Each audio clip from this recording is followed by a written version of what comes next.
মাহফিলের এই পর্যায়ে আলোচনা নিয়ে আসছেন বিশিষ্ট আলেমে দ্বীন শেখ মুজাম্মেল হক মাদানী। শেখকে আমি কোরআন ও হাদিস থেকে আলোচনা পেশ করার জন্য সবিনয়ে আহ্বান করছি। ফালইয়াতাফাদ্দাল মাশকুরা ওয়া মাহজুরা। আসসালামু আলাইকুম ওয়া রাহমাতুল্লাহ। আলহামদুলিল্লাহি ওয়াহদাহ ওয়াসসালাতু ওয়াসসালামু আলা মান লা নাবিয়্যা বা'দাহ ওয়া আলা আলিহি ওয়া সাহবিহি আজমাইন ওয়া মান তাবি'আহুম বিইহসান ইলা ইয়াউমিদ্দিন ওয়া বা'দু। ফাআউযু বিল্লাহি মিনাশ শাইতানির রাজীম। বিসমিল্লাহির রাহমানির রাহিম। فاعلم أنه لا إله إلا الله واستغفر لذنبك وللمؤمنين وللمؤمنات والله يعلم متقلبكم ومثواكم.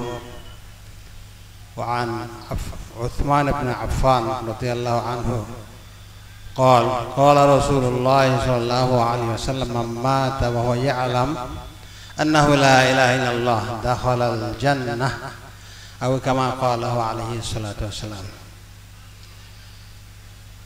মাদ্রাসাতুল হুদা আল ইসলামিয়া সালাফিয়ার বুখারী সহিহুল বুখারী সমাপনী অনুষ্ঠান এবং বার্ষিক ওয়াজ মাহফিলের সম্মানিত এবং সুযোগ্য সভাপতি সাহেব এবং অন্যান্য উলামায়ে কিরাম এবং মুস্তামিঈনে ইযাম, আমরা আলোচনার শুরুতেই আল্লাহ পাকের প্রশংসা জ্ঞাপন করি, যেহেতু তিনি আমাদেরকে আজকের এই মহতী একটি অনুষ্ঠানে কোরআন ও হাদিসের কিছু আলোচনা শোনার জন্য এবং এই মাহফিলকে সাফল্যমণ্ডিত করার জন্য উপস্থিত করেছেন। কাজেই তার শুকরিয়া জ্ঞাপন আমরা করি, সকলেই বলি আলহামদুলিল্লাহ। সালাত ও সালাম বর্ষিত হোক মুহাম্মাদুর রাসূলুল্লাহ সাল্লাল্লাহু আলাইহি ওয়াসাল্লামের উপর। আল্লাহুম্মা সাল্লি আলাইহি আল্লাহুম্মা বারিক আলাইহি। সম্মানিত মুসলিম ভ্রাতৃবৃন্দ, আমার সংক্ষিপ্ত সময়ের ভিতরে আমি আমার পাঠ করা একটি আয়াত এবং তার সাথে সংশ্লিষ্ট একটা হাদিসকে সামনে রেখে কিছু কথা বলার চেষ্টা করব ইনশাআল্লাহুল আজিজ। আল্লাহ পাক আমাকে যা তৌফিক দিন তাই হয়তো বলতে পারবো। আর আপনাদের কাছে আমার আহ্বান থাকবে, আবেদন থাকবে, আপনারা একটু মনোযোগ দিয়ে শুনবেন, বুঝবেন এবং যা বুঝবেন সেটা একটু আমলে পরিণত করার চেষ্টা করবেন ইনশাআল্লাহুল আজিজ। তাহলেই আমরা আমাদের এই শোনাটাও সার্থক হবে এবং আমরা লাভবান হব ইহকালে ও পরকালে। আল্লাহ পাক আমাদের সেই তৌফিক দান করুন, আমিন। আসুন, রব্বুল আলামিন কোরআনে কারীমের সূরাত মুহাম্মাদের ভিতরে যে আয়াতটি রেখেছেন, মহান আল্লাহ ইরশাদ করেছেন ফাআলাম আন্নাহু লা ইলাহা ইল্লাল্লাহ। তিনি বলছেন যে তুমি জেনে নাও। তার রাসূল মুহাম্মদ সাল্লাল্লাহু আলাইহি সাল্লামকে খেতাব করে তিনি বলছেন যে তুমি জেনে নাও, ফাআলাম, জেনে নাও, আন্নাহু লা ইলাহা ইল্লাল্লাহ, যে আল্লাহ ছাড়া কোনো সত্য ইলাহ নেই, আল্লাহ ছাড়া কোনো সত্য ইলাহ নেই। ওয়াস্তাগফির লিযামবিক, আর আপনি ক্ষমা প্রার্থনা করুন আপনার পাপের জন্য। ওয়ালিল মুমিনিনা ওয়াল মুমিনাত, আর মুমিন আর মুমিনাতের জন্য আপনি ক্ষমা প্রার্থনা করুন। আল্লাহু ইয়ালামু মুতাকাল্লাবাকুম, মহান আল্লাহ জানেন তোমাদের দিনের ভাগে এই যে চলাফেরা, কাজকর্ম, ব্যস্ততার মাধ্যমে তোমরা যে কি করছো আল্লাহ পাক তা জানেন। ওয়া মাসওয়াকুম, আবার রাতের বেলায় মানুষেরা যে ঘুমিয়ে পড়ে বা রাতের অন্ধকারে কি করে আর না করে রব্বুল আলামিন তাও জানেন। তো সম্মানিত মুসল্লিয়ানে কেরাম, আমরা বিষয়টি একটু বোঝার চেষ্টা করি। আল্লাহ সব জানেন, আর দিনে যা করি তাও জানেন, রাতে যা করি তাও জানেন।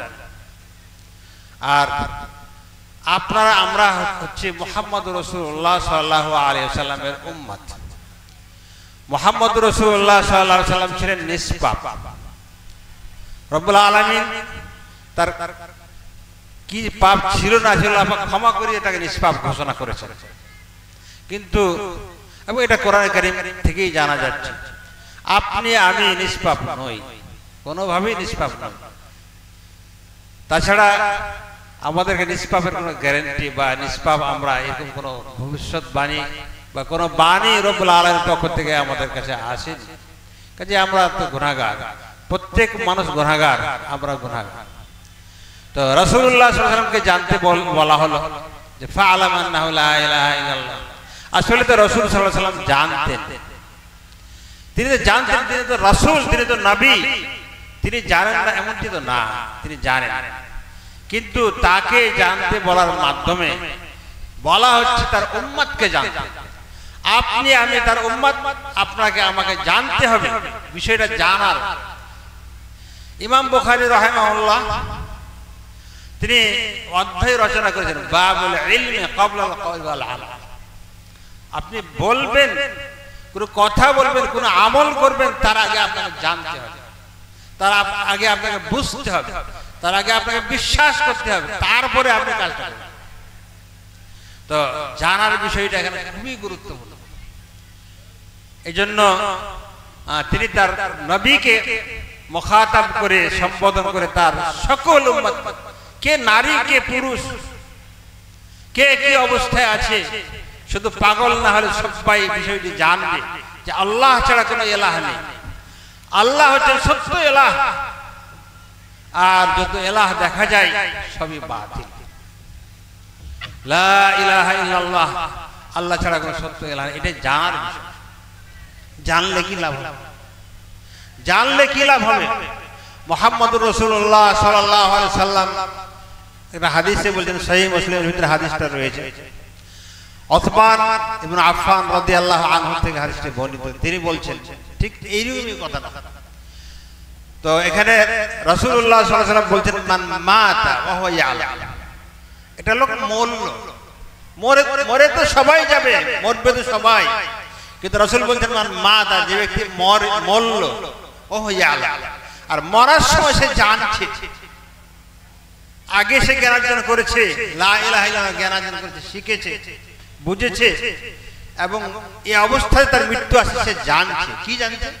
আন্নাহু লা ইলাহা ইল্লাল্লাহ, যে আল্লাহ ছাড়া কোনো সত্য ইলাহ নেই।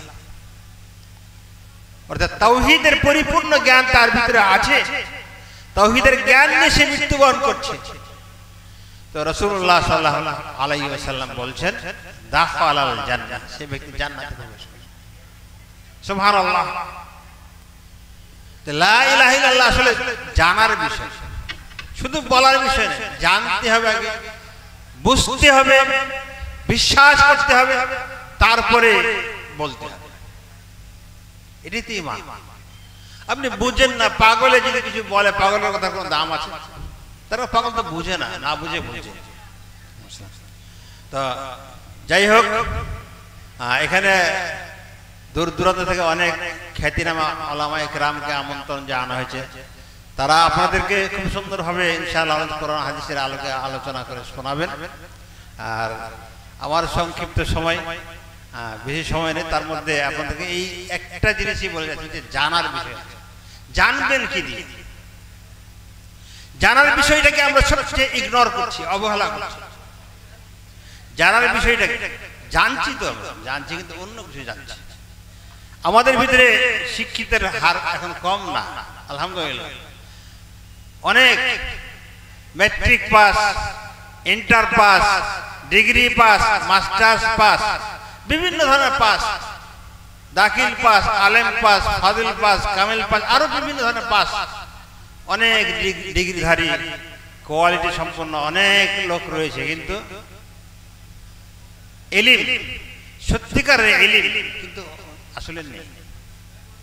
সত্যিকারের ইলম নেই। ইলম না থাকার কারণেই আজকে দেখা যাচ্ছে যে তারা নির্দ্বিধায় পাপ করছে, পাপের কথাটা মানে শউর নেই, অনুভূতি নেই, পাপ যে করছে এটাও বুঝতে পারছে। মাআযাল্লাহ। তো আমাদেরকে আগে জানতে হবে। জানার জন্য আপনি যতই শিখেন, জানার জন্য আপনাকে এই লা ইলাহা ইল্লাল্লাহর প্রকৃত মানে বুঝতে হবে। যদি জানেন মক্কার লোকেরা, ওরা তো আরব দেশের লোক ছিল নাকি, মক্কার কুরাইশরা, বিশেষ করে রাসূলুল্লাহ সাল্লাল্লাহু আলাইহি ওয়াসাল্লামের ওই সময়ের মক্কার যারা লোক ছিল তারাই তো প্রত্যাখ্যান করেছিল। রাসূল সাল্লাল্লাহু আলাইহি ওয়াসাল্লাম বলেছিলেন, এই হাদিসে তাদের সামনে বলেছিলেন, তারা প্রত্যাখ্যান করেছিল। বলার কথাটাও তারা রাজি হয়নি, তাদেরকে বলতে বলা হয়েছে কউলু লা ইলাহা ইল্লাল্লাহ, তোমরা লা ইলাহা ইল্লাল্লাহ বলো, সফল হয়ে যাবে, বললেই সফল হয়ে যাবে। তা আসলে বলতে ওরা তো বুঝতে পারছিল, যার জন্য বললে কি হতো জানেন, মক্কার ঘরে যে 360টি মূর্তি রাখা ছিল, ঘরের ভিতরে জায়গা হচ্ছিল, বাইরে তখন রাখা হয়েছিল, বাইরেও অনেকগুলোকে রাখা হয়েছিল। তো লা ইলাহা ইল্লাল্লাহ বললে সব বাদ পড়ে যায়, একটা থাকে না। 360টা মূর্তির একটা মূর্তিও থাকে না, প্রত্যাখ্যান করা হচ্ছে। লা ইলাহা ইল্লাল্লাহ সব বাদ ছিল। মূর্তির যারা মূর্তির পূজা করে তারা কি মূর্তিকে বাদ দেবে বলেন? আজকে যারা মূর্তি পূজা করছে আপনি ওদেরকে বলেন যে এই তোমাদের মূর্তিকে তোমার মানে না, আপনাকে তো আপনার সাথে তাদের আপনার খবর করবে তারা। তো রাসূলুল্লাহ সাল্লাল্লাহু আলাইহি ওয়াসাল্লাম কানা ফি মানা, রাসূল সাল্লাল্লাহু আলাইহি ওয়াসাল্লাম আল্লাহ পাক একটা মানে সুরক্ষার ভিতরে রেখেছেন, যার জন্য তিনি নিরাপদ ছিলেন। তবে কথার বান, কথার আক্রমণ তার উপরে কম হয়নি। আবু লাহাব তো বলে ফেলল তাব্বাল্লাক আলিহাদা জামাআত, তোমার ধ্বংস হোক, তুমি এই জন্য আমাদেরকে এখানে আহ্বান করেছো। লা ইলাহা ইল্লাল্লাহ বলতে কেন চাচ্ছেন? সবই বাদ। তা আমরা লা ইলাহা ইল্লাল্লাহ বলি, ফের সবই করি। আসলে আমরা লা ইলাহা ইল্লাল্লাহ বুঝি নাই। বোঝার জন্য এই যে প্রতিষ্ঠান গড়ে উঠেছে, বোঝার জন্য মাদ্রাসাতুল হুদা আল ইসলামিয়া সালাফিয়া গড়ে উঠেছে। শিখে আপনি আবার গৃহস্থী করেন, শিখে আপনার ব্যবসা করেন। লা ইলাহা ইল্লাল্লাহ মানে আপনি বুঝে নেন, জেনে নেন, আপনি আবার কাজ করবেন, দুনিয়ার কাজ করেন। দুনিয়া ছেড়ে দিতে হবে না, কে বলেছে? আপনার দুনিয়া থাকে, দুনিয়া দিয়েও দিন নেওয়া যায়, দুনিয়া দিয়েও দিনের উপকার পাওয়া যেতে পারে। আপনি আপনার দুনিয়া আছে, মানে সম্পদ আছে, ওটা থেকে তো আপনি আপনার বুঝতে পারবেন। তা আল্লাহ পাক আমাদেরকে লা ইলাহা ইল্লাল্লাহ বোঝার জন্য এই মাদ্রাসাতুল হুদা, অনেক দূরের মাদ্রাসা হলে, যেমন যাত্রাবাড়িতে মাদ্রাসা ছিল আরো অনেক আগে থেকে, এটা মাসে অনেক পরে হয়েছে, কিন্তু সেই মাদ্রাসাতে তো আমরা আমাদের ছেলে যেতে পারছিল না, যাচ্ছিল মুসলিম সংখ্যা খুব কম ছিল। তো যাক আলহামদুলিল্লাহ, এখানে মাদ্রাসায় আরো আপনার ছেলে ভর্তি করতে পারবেন, আরো আপনার মেয়ে শাখা হয়েছে, মেয়ে ভর্তি করতে শিখেন, বুঝেন, জানেন লা ইলাহা ইল্লাল্লাহ, ইনশাআল্লাহুল আজিজ। রাসূল সাল্লাল্লাহু আলাইহি ওয়াসাল্লাম বলেছেন তুফলিহু, তোমরাই সফল হবে। তা আল্লাহ পাক আমাদেরকে লা ইলাহা ইল্লাল্লাহ বোঝার, জানার, মেনে চলার, আমল করার, লা ইলাহা ইল্লাল্লাহ অনুযায়ী শর্ত অনুযায়ী আমল করার আল্লাহ পাক আমাদের তৌফিক দান করুন, আমিন। আকুলু কাওলি হাযা ওয়া আস্তাগফিরু লি ওয়া লাকুম লিসাইরিল মুসলিমিন ফাস্তাগফিরুহু ওয়া হুয়াল গফুরুর রহিম। ওয়া আসসালামু আলাইকুম ওয়া রাহমাতুল্লাহ।